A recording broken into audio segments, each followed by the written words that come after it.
ഒന്നോ രണ്ടോ ആരെങ്കിലും ഇല്ലാതെ എടുത്തുകൊണ്ട് പോയി നമുക്കത് കുഴപ്പമില്ല. കാരണം എന്ന് പറഞ്ഞാൽ ഇതൊരു സാധനങ്ങൾ നമുക്ക് നശിച്ചു പോകണം. ക്യാഷ് ഇട്ട് കഴിഞ്ഞാൽ പിന്നെ കറക്റ്റ് പൈസ ഇട്ടുണ്ട്, വൈകുന്നേരം തുറക്കുള്ളൂ. ഇത് മൂവാറ്റുപുഴ തേനി സംസ്ഥാന പാതയാണ്. ഇതിലൂടെ ഞങ്ങൾ പോകുന്ന വഴിക്ക് വ്യത്യസ്തമായിട്ടുള്ളൊരു കട കണ്ടു. ഈ കടയിൽ കടക്കാരനുമില്ല, കാവൽക്കാരനുമില്ല. എന്താ ഇങ്ങനെ ഒരു കടയെ കുറിച്ച് ആലോചിക്കാനുള്ളത്, മനസ്സിൽ വരാനുള്ള ഒരു കാരണം? നമ്മൾ നോക്കിയപ്പോൾ നമ്മുടെ നാടൻ സാധനങ്ങൾ വിൽക്കുന്നു. നാടൻ സാധനങ്ങൾക്ക് ഇപ്പോഴും ആവശ്യക്കാരുണ്ടല്ലോ. ഇവിടെ ഇപ്പം ആളുകൾക്ക് വിലയും തൂക്കവും എഴുതി വെച്ചിട്ടുണ്ട്. അപ്പം നമുക്ക് ആവശ്യത്തിനുള്ള സാധനങ്ങൾ എടുക്കാം. അതിനുശേഷം ജി പേ നമ്പറുണ്ട്, ക്യാഷ് ബോക്സ് വെച്ചിട്ടുണ്ട്, ക്യാഷ് ഇരുത്തിടാം.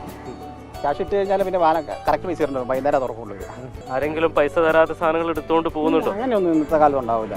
പിന്നെ ഒന്നോ രണ്ടോ ആരെങ്കിലും ഇല്ലാതെ എടുത്തുകൊണ്ട് പോയി നമുക്കത് കുഴപ്പമില്ല. കാരണം എന്ന് പറഞ്ഞാൽ ഇതൊരു സാധനങ്ങൾ നമുക്ക് നശിച്ചു പോകണം. അങ്ങനെ ആരും തന്നെ ചെയ്യാറില്ല. അങ്ങനെ എടുത്തുകൊണ്ട് പോയാലും നമ്മളതിന് കംപ്ലൈൻറ്റ് പറയാറില്ല. വഴിയിലൂടെ പോകുന്നവരാണോ കൂടുതൽ ആവശ്യക്കാർ? വണ്ടിയിൽ യാത്ര ചെയ്യുന്നവർ അടുത്തുള്ളവർ എടുക്കുന്നുണ്ട്. പക്ഷേ അടുത്തുള്ളവർക്ക് എല്ലാം കൃഷിയുണ്ട്. അവരുടെ സാധനങ്ങൾ പിന്നെ വെക്കാൻ വേണ്ടി നല്ല സാധനങ്ങൾ ഉണ്ടാക്കണേ. കൂടുതൽ കൂടുതൽ വരുന്ന സാധനം ഒരു അപ്പോൾ ഇവിടെ വയ്ക്കും. ഒരു ദിവസം എത്ര കിലോ കച്ചവടമൊക്കെ നടക്കും?